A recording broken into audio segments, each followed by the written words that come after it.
저는 오늘 하나님의 뜻을 따라라는 말씀의 제목을 가지고 여러분과 은혜를 나누고자 합니다. 앞으로 계속해서 저는 고린도전서의 말씀을 가지고 주일 말씀마다 여러분과 나누고자 하는데, 왜냐하면 고린도전서의 말씀이 이 시대를 살아가는 하나님의 교회 그리고 하나님의 백성들에게 너무나도 잘 적용할 수 있는 귀한 말씀이기 때문에 그렇습니다. 개혁 신학주의자인 켄트 휴즈라는 사람은 이 시대를 향하여서 죄를 죄라고 말하지 않는 유일한 세대이다. 역사를 통하여 죄를 죄라고 하지 않는 유일한 세대이다 라고 말했습니다. 죄를 뭐라고 말하냐면 죄라고 말하지 않고 부적절한 행동이다 라고 말을 하는 세대라는 것입니다.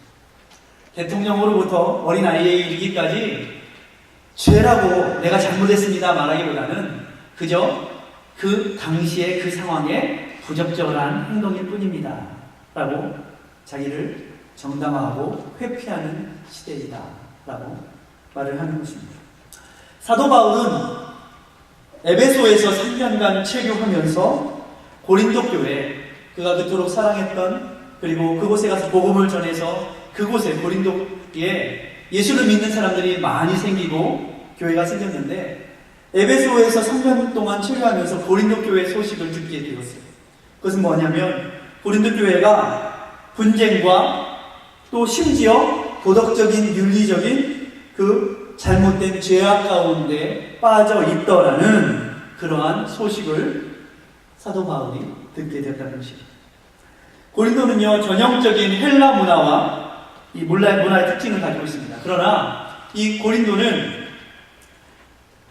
헬라 문화와 이 스페인 문화, 서바나 이 라틴 문화가 공존하는 그런 곳이긴 했습니다. 왜냐하면 동쪽으로는 에게해, 그리고 서쪽으로는 이오니아해가 있었고, 그곳에는 그 항구가 두 개나 큰 항구가 있었기 때문에 무역하는 사람들이 많이 왔었고, 또 동방에서는 이 실크로드를 따라서 동방의 무역 상인들이 그곳까지 와서 많은 물건들을 사고 파는 그런 무역의 중심지역, 상업의 중심지역 곳이었습니다.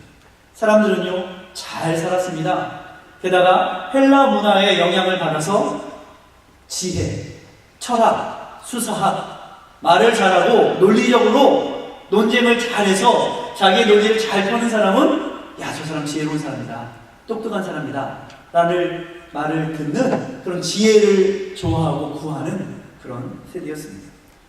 많은 사람들이, 고린도 교회의 사람들이 그러한 풍요로운 물질 문명 속에서, 그곳에는 또 뭐가 있었냐면 아프로디테 신을, 여신을, 이 신을 숭배하는, 우상을 숭배하는 그 신전까지 있어서, 역사학자에 따르면 그 신전에는 그 신전으로 예배를 하러 오는 사람들을 맞이하는 이 여사제들이 1000명 정도 있었다, 이렇게 말을 합니다. 굉장히 음란하면서도, 그리고 굉장히 죄가 많으면서도 그 죄를 말 잘하는 것으로 정당화하는, 그러면 그게 지혜인 것처럼 그런 시대가 되었다는 겁니다. 하나님의 말씀이, 성경의 말씀이 지혜가 아니라 그들은 자기의 생각과 자기의 주장대로 말 잘해서 그 위기를 넘기면 야, 저 사람은 지혜로운 사람이다, 이런 말을 듣는 그런 문화가 고린도 교회에 있었다는, 고린도 그 도시가 그러한 세상적인 문명과 문화 속에 있는데, 교회가 세상과 다르고 구별되어야 되고, 교회가 세상에 영향을 주어서 거룩하게 변혁시켜야 되는데, 오히려 고린도 교회 사람들은 그 고린도 도시의 문화에 어떻게 했어요? 영향을 받아서 똑같이 고린도 사람들과 똑같이 행동을 하기 시작했다는 것입니다. 시민들뿐만이 아니라 교회에 있는 사람들도 하나님의 말씀, 여러분 바울이 뭐라고 말했습니까? 하나님의 말씀, 세상 사람들은 지혜를 구하지만 지혜 없는 것, 십자가의 그 말씀으로 지혜 있는 자들을 어떻게 하겠다고요? 부끄럽게 하겠다. 십자가는 지혜 없는 것 같아요. 왜? 십자가는 손해보는 일 같고, 십자가는 어떻습니까? 죽잖아요. 남을 위해 죽잖아요. 근데 고린도 교회 사람들은 자기가 죄 져놓고 그 죄에 대한 뭐를? 책임을 지지 않으려고 하는, 말만 잘하면, 잘 넘어가면 그런 시대에 살았답니다. 인간의 기준과 사고에 의해서 당시 상업 중심으로 모여든 수많은 사람들이 가지고 온 자기의 주장, 자기의 논리, 이런 것들을 자기의 지혜의 말로 정당화하려는 그 무절제와 부도덕의 논리가 그 고린도 지역에 가득했는데, 고린도 교회가 그 잘못된 것을 어떻게 합니까? 똑같이 받아들이면서 십자가를 멀리하려고 했던 그 모습들이 고린도 교회에 있었다는 겁니다. 그래서 심지어 고린도 교회에는 뭐가 있었다고요? 분쟁이 있었다. 그리고 도덕적인 음란함이 있었다. 성경은 이렇게 기록하고 있습니다. 어떤 분쟁이 있었습니까? 나는 게바파요, 나는 아볼로파요, 나는 누구파요, 이게 파가 나뉘었어요. 교회 안에 누구한테 줄 서있다, 누구 밑에 줄 서면 내가 살아납니다, 이런 일들이 있었답니다. 세상의 기준, 세상의 힘의 논리가 교회에 들어오기 시작하자 사도 바울은 그와 함께 예수를 믿고 형제되었던 소스테네를 통하여서 고린도 교회에 편지를 쓰고 있는 것입니다.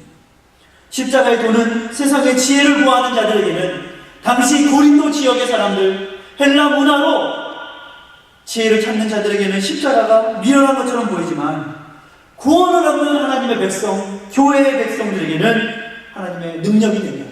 그러므로 너희는 세상의 지혜, 세상의 힘이 아닌, 어떻게 보면 미련해 보이는 것이지만 오직 십자가로 능력을 삽니다. 십자가로 의의 호신용을 삽니다. 사도 바울은 백성들에게, 그 하나님의 교인들에게 지금 편지하고 있는 것입니다. 오늘 저는 이 고린도 교회의 모습이 오늘날 이 시대의 모습과 별로 다르지 않다라고 생각이 듭니다. 교회가 많이 있지만 수많은 교회들이 세상의 문화를 변화시키기보다는 세상 사람들이 그러하니 교회도 그러하다라는 그런 모습들이 있기 때문에 그렇습니다. 세상의 생각과 세상의 자기 주장이, 자기 논리가 교회에 들어와서 하나님의 말씀에 근거한 것이 아닌 자기 생각과 경험에 근거한 그러한 주장들이 교회 안에 있기 때문에 그렇습니다. 어떻게 해야 할까요? 저와 여러분이 누구를 따라 살아가야 할까요? 그래서 저는 하나님의 뜻을 따라 우리가 살아가야 된다라고 믿습니다. 그리고 오늘 말씀의 제목도 하나님의 뜻을 따라. 하나님의 뜻을 따라 사도된 바울은, 하나님의 뜻을 따라 성도된 우리는 바로 주의 영광을 위해 주님을 위해서 살아가야 될 줄 믿습니다. 1절 말씀을 봅시다. 하나님의 뜻을 따라 그리스도 예수의 사도로 부르심을 입은 바울과 및 형제 소스테네는, 사도 바울은 고린도전서를 이렇게 시작하고 있습니다. 여러분, 누구 뜻대로 여러분 살아가십니까? 내 뜻대로 살아가십니까? 주의 뜻대로 살아가십니까? 내 주장대로 살아가십니까? 주님이 주장하신 대로 살아가십니까? 내 욕심대로 살아가십니까? 주님께서 우리를 위하여서 피를 흘리신 그 사랑으로 살아가십니다. 내 생각과 내 뜻대로 살아가면 하나님과 관계없는 따로 노는 인생이 됩니다. 사람과 사람 사이에도 하나님이 빠지면, 여러분 아무리 가까운 부부여도요, 하나님 없으면, 예수님 없으면 싸웁니다. 오늘 바울과 소스테네 어떤 관계라고요? 형제다. 그래서 형제된 소스테네는 바울이 예수 안에 거듭나고 하나님의 뜻을 따라 그가 거듭났을 때 바울과 소스테네는 형제되었습니다. 하나님의 뜻이 없고 하나님의 뜻을 알지 못하면 아마 바울과 소스테네는 어쩌면, 바울, 네가 뭔데 나한테 이 일을 시켜? 네가 해, 네가. 소스테네가 그렇게 말하지 않았을까요? 왜요? 바울이 시키는 대로 편지 들고 어디를 가야 돼요? 에베소 교회에서 고린도 교회까지 가야 돼요. 왜 너는 쉬운 거 하고 나는 어려운 거 해? 이렇게 하지 않겠습니까? 하나님의 뜻을 따라 부름을 받을 때에 나의 존재와 나의 정체성이 정확해지는 것입니다. 하나님께서 나에게 무엇을 맡기셨는가? 바울은 바울로서의 사명이 있고 소스테네는 소스테네로서의 사명이 있습니다. 가정에서도 남편의 일이 있고 아내의 일이 있습니다. 그런데 그 가운데 하나님이 빠지면, 하나님의 뜻을 따라 빠지면 어떻게 됩니까? 서로 형제가 아니라 왼수가 되는 것입니다. 싸우는 것입니다. 하나님의 뜻을 따를 때 형제가 됩니다. 목회자가 가장 난감할 때가 있습니다. 언제 난감하냐면 어디서 나오는 자신감인지 성경에 나오는 얘기가 아닌데 자기 생각을 성경에서 말하는 것처럼 얘기하는 사람들을 만나면 참 난감해집니다. 그렇다고 이미 설교를 통해서 다 얘기하고 말을 했는데 모르고서 또 얘기를 하면 어떻습니까? 아니, 성경에서 이렇게 말씀하시는 겁니다. 가르쳐야 되죠. 근데요, 가르쳐서 잘 알아들으면 괜찮은데 자기 생각이 하나님의 말씀보다 더 센 사람은 싸울 수도 없고 어렵습니다. 여러분, 우리는요, 우리의 생각과 경험이 아닌 우리의 모든 지혜는 어디서 옵니까? 말씀, 십자가로부터 옵니다. 십자가가요, 미련해 보입니다. 손해인 것 같아 보입니다. 그런데 십자가만이 능력이 있습니다. 십자가만이 모든 것을 밝히 보여줄 수 있습니다. 십자가보다 내가 앞서기 시작하면 어떻게 되는지 아십니까? 싸우게 되는 것입니다. 우리는 분명히 기억해야 합니다. 우리는 하나님의 뜻을 따라 부름받은 존재라는 것. 사도 바울도 그랬고 저와 여러분도 그렇게 하나님이 부르신 것입니다. 인간의 뜻이 아니에요. 내가 할 수 있다고 된 것도 아니에요. 하나님이 우리를 먼저 부르신 것입니다. 할렐루야. 그럴 때 우리가 어떻게 무엇을 위해 살아가야 되는지 명확해지는 것입니다. 여러분은 세상의 빛과 소금입니다. 할렐루야. 소금이 제 맛을 잃으면 어떻게 되죠? 밖에 버려지는 것입니다. 유대인들이 당시 예수님이 소금에 대해서 말씀하셨을 때 유대인들이 먹는 소금은 여러분 오늘날과 같이 하얀 소금이었을까요? 아니었어요. 사실은 지금은 정제돼서 바다에서 하얗게 정제해서 소금이 나오지 않습니까? 그런데 당시 유대인들이 먹는 소금은 흑색깔하고 비슷했어요. 왜냐하면 여러분 요즘에도 보니까 이런 거 있더라고요. 돌로 이렇게 빛 이렇게 해가지고 아명, 그거 보이시죠? 아명 무슨 색깔이에요? 돌 색깔이잖아요. 돌 황토 색깔로 비슷하게 나고 사람들이 그 아명을 어떻게 했어요? 깨가지고 소금으로 사용했단 말이에요. 예? 그러니 흙하고 소금하고 구별할 수 있는 거는 뭐겠어요? 맛이에요. 맛 때문에 구별할 수 있는 거예요. 근데 소금이 맛을 잃으면 뭐가 된다는 거예요? 흙이나 하나 다를 것이 없다. 우리가 예수 믿는 자로서 하나님의 부르심을 받은 자로서 우리가 맛을 잃으면 여러분 어떻게 될까요? 버려집니다. 세상 사람들하고 구분이 안 가는 거예요. 이게 흙인지 돌인지 땅인지 뭔지 구분이 안 가는 거예요. 그래서 우리가 맛을 잃지 말아야 해요. 여러분 음식점에 갔을 때 소금 안 넣은 음식 나오면 여러분 먹겠습니까? 집에서 뭐가 있어야 돼요? 너무 짜게 먹어도 안 되지만 뭐가 있어야 돼요? 간을 하려면 소금이 있어야 돼요. 여러분이 세상에 나가서 여러분의 가정에서 여러분이 있는 어느 곳에서 맛을 내는 사람이 되어야 됩니다. 야, 저 사람 때문에 우리 살만 나나? 저 사람 때문에 우리 재미있다. 야, 저 사람만 있으면 정말 맨날 즐겁고 웃을 일만 있어. 이런 맛을 내는 인생이 되어야 되지 않겠습니까? 할렐루야. 여러분 음식점을 하시는 분들 여러분 소금 안 주고 맹탕으로 줘보세요. 손님이 오겠습니까? 맹탕. 저 집은 맹탕이야. 손님이 안 오는. 여러분은 그렇게 소금이요 이 어두운 세상에 길을 잃은 자들에게 등대와 같은 존재죠. 여러분을 통해서 사람들은 도전을 받고, 야, 나도 저 사람처럼 살아야겠다. 나도 예수를 믿으려면 저렇게 믿어야 되겠다. 이렇게 본받을 수 있는 자가 되어야 하는 것입니다. 예수 그리스도 안에서 거듭날 때, 예수 그리스도 안에서 부르심을 받을 때, 여러분은 형제요 자매인 것입니다. 옆에 분 보세요. 피 섞인 사람 한 사람 있어요? 계신 분도 계시지만 대부분이 아니잖아요. 피가 안 섞였어요, 우리는. 근데도 우리는 형제요 자매. 왜요? 우리는 그리스도 예수의 피를 나눈 형제 자매인 것입니다. 얼마나 귀합니까? 바울과 소스테네는 그렇게 예수 안에서 형제가 되고, 그들은 이제 고린도 교회에도 좋은 영향력을 끼치는 이 향기로서의 삶을 살 수가 있었어요. 여러분, 그 학창 시절에 이 김춘수 시인의 꽃이라는 시 들어보셨습니까? 예. 김춘수라는 분이 꽃이라는 시를 지었어요. 내가 그의 이름을 불러주기 전에는 그는 다만 하나의 몸짓에 지나지 않았다. 내가 그의 이름을 불러주었을 때 그는 내게로 와서 꽃이 되었다. 내가 그의 이름을 불러준 것처럼 나의 이 빛깔과 향기에 알맞는 누가 나의 이름을 불러다오.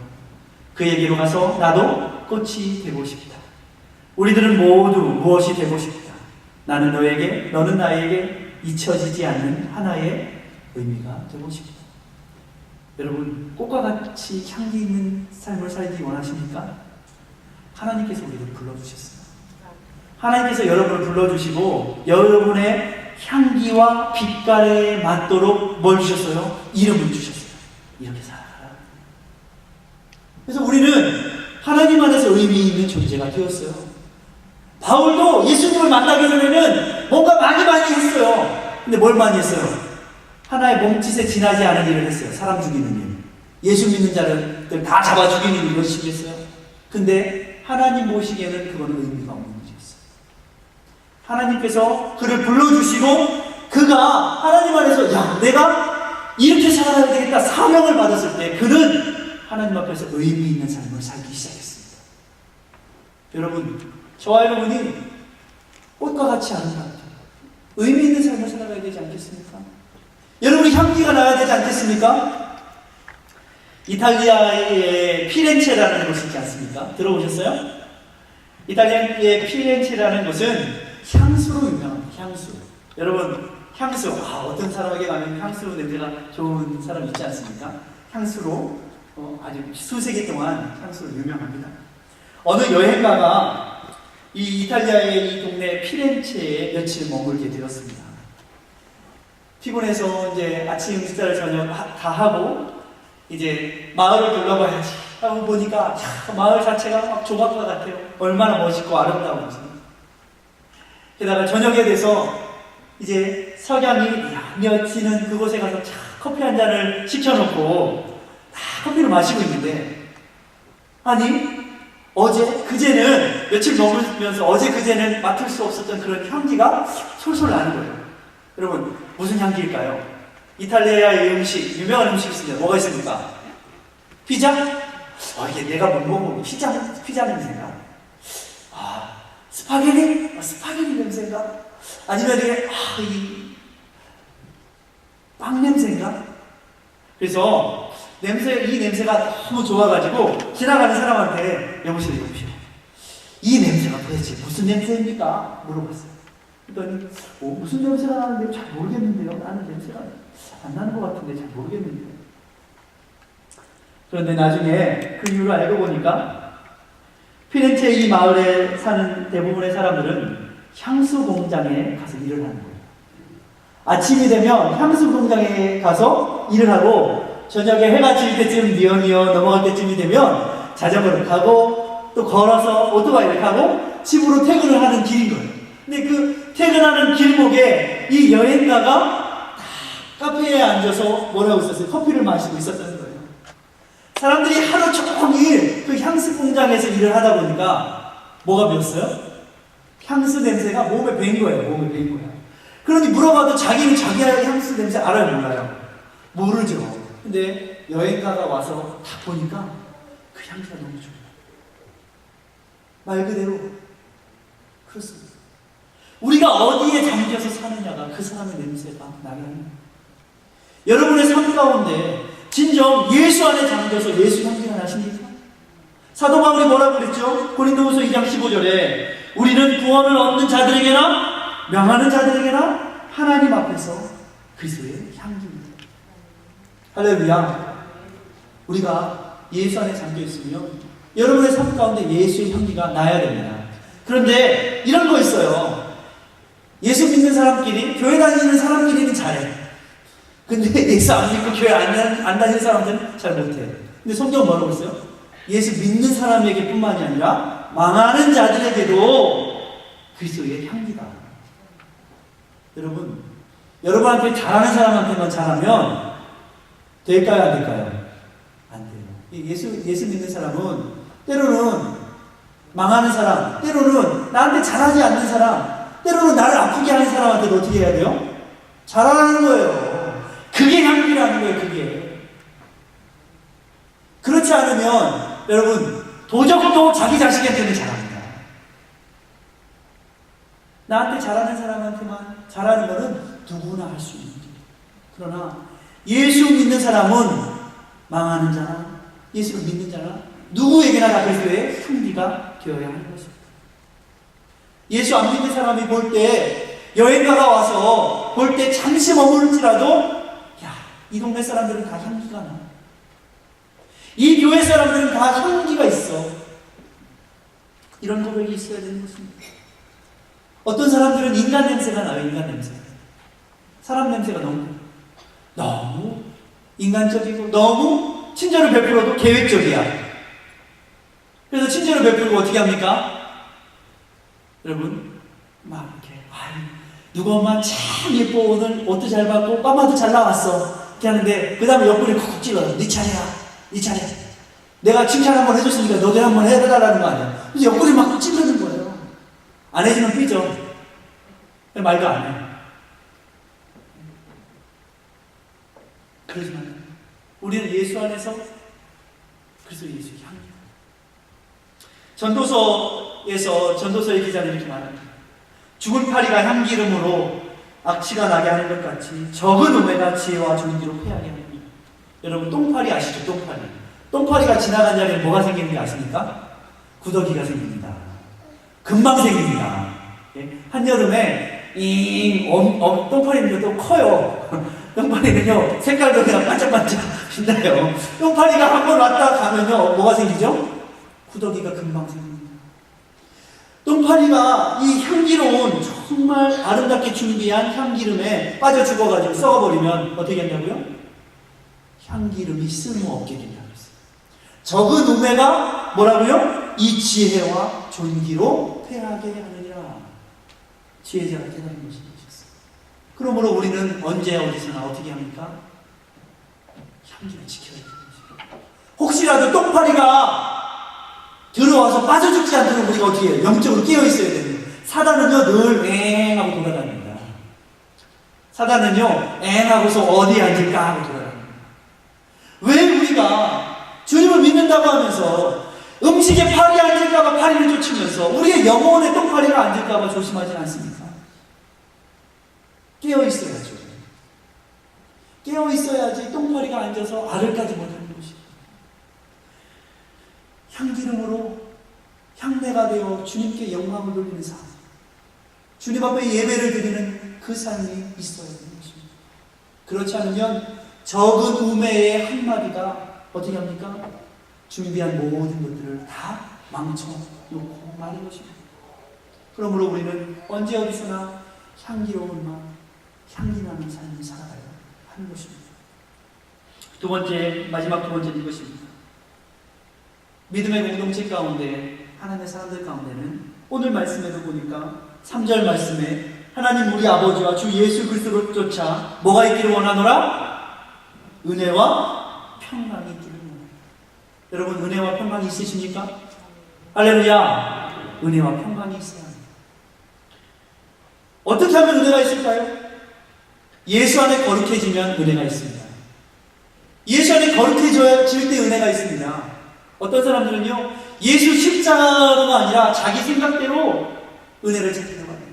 그런데요, 그 안에는 뭐가 있습니까? 두려움과 절망이 있습니다. 은혜가 없어요. 세상의 논리, 세상의 지위, 돈, 지혜, 학식, 이런 것들이 우리를 거룩하게 할 것이라고 착각하지 마십시오. 그렇지 않습니다. 십자가만이 우리를 거룩하게 하십니다. 은혜는 예수 안에 우리가 잠들 때 풍성하게 나오는 것입니다. 평강은 우리가 예수 안에 예수님을 힘입어서 주님을 의지할 때 평강이 있는 것입니다. 겉으로는요, 평강이 있는 척해요. 그런데 그 마음속에는 두려움이 넘칠 수 있습니다. 왜? 주님 안에 거듭나지 않는 것입니다. 우리는 성도라 부르심을 받아야 합니다. 여러분 성도입니다. 성도할 때 성자가 무슨 성자예요? 무슨 성자요? 거룩한 성자. 거룩한 성자. 성도는 거룩한 성자. 세상과 구별된 사람입니다. 세상과 달라야 된다는 거예요. 고린도 교회 사람들이 세상과 달라야 되는데 세상과 다르지 않고 어떻게 했어요? 세상 사람들과 똑같이 했다는 거예요. 그러자 사도 바울이 어떻게 했어요? 편지를 썼어요. 그러지 마라. 너희들은 성도다. 지금 성도다. 그렇게 말하고 있는 거예요. 사람들 앞에서도 저 사람 정말 예수 잘 믿는 사람이야. 정말 저 사람 예수쟁이야. 이런 말을 들어야 합니다. 말로만 나 교인이야 한다고 되는 게 아니에요. 우리 교회는 그런 분이 없죠. 그런데 어떤 교회는 보니까 어떤 사람들은요, 말을 정말 청산유수로 잘하는 사람이 있어요. 청산유수예요. 목사보다 말을 더 잘해요. 목사보다 말을 더 잘해서 야, 저 사람 정말 목사가 돼도 되겠다. 이런 생각들이 들 때가 있어요. 그런데요, 혼자서 주의 은혜를 다 누리는 것처럼 보이는데 나중에 알고 보면 아니라는 거예요. 말로만 무늬만 교인이라는 거예요. 말씀도 안 가, 기도도 안 해, 예배도 안 가. 그러시죠.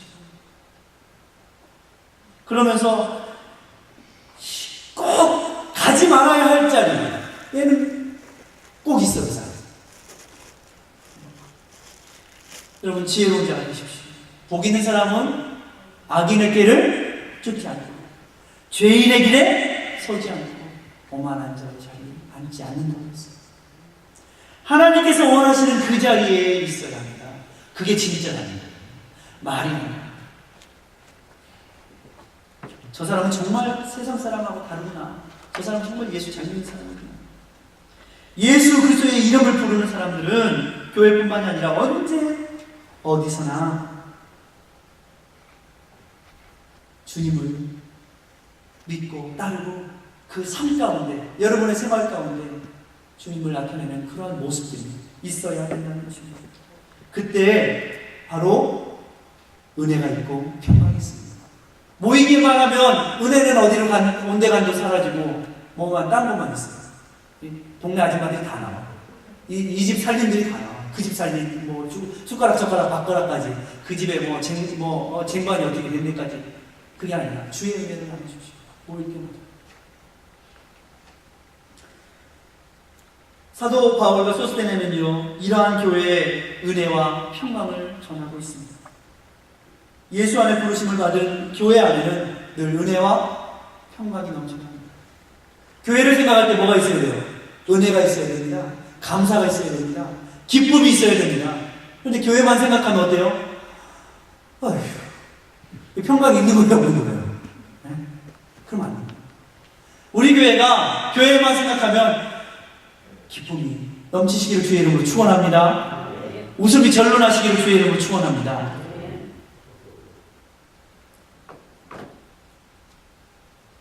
거룩하게 구별된 사람이 성도입니다. 세상 사람들이 욕하고 손가락질하면서는 십자가를 자랑하고 전할 수가 없습니다.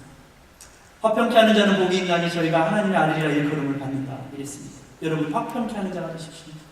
평강을 전하는 자가 되십시오. 그런 사람 있잖아요. 어떤 사람은요, 싸우다가도 어떤 사람이 나타나면 싸움이 착 없어지고 평안한데, 어떤 사람은 그 사람만 나타나면 그냥 잠잠하던 곳에 그냥 속이 막 이러는 사람이 있습니다. 화평하게 되는 자는 누구라고요? 하나님의 아들이라 일컬음을 합니다. 저 사람은 하나님의 사람이에요. 문제가 있는 곳, 싸움이 있는 곳에 저 사람만 나타나면 뭐가 있어요? 평화가 있어. 평안이 있어. 기쁨이 있어. 화해가 있어. 용서가 있어. 그래야지 어떤 사람만 나타나면 잠잠하던 곳에 폭탄이 떨어져. 그러면 안 된다. 그러면 여러분은 평안을 전하는 자가 되십시오.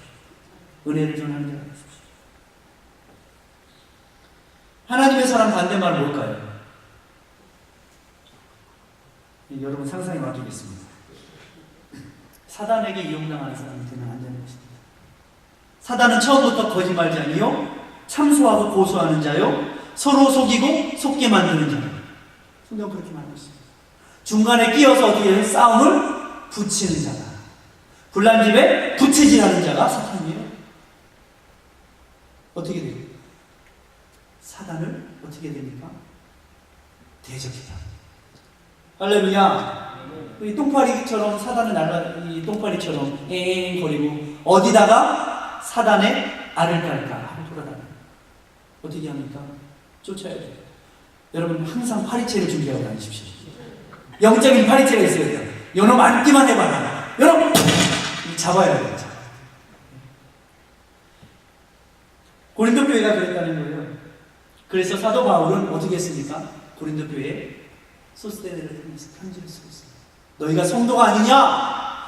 너희가 하나님의 뜻을 따라 부름을 받은 자들이 아니냐? 그렇다면 세상과 달라야 되지 않냐? 너희가 어찌 분쟁하고 너희가 어찌 음란한 세상의 것들을 섬기겠느냐?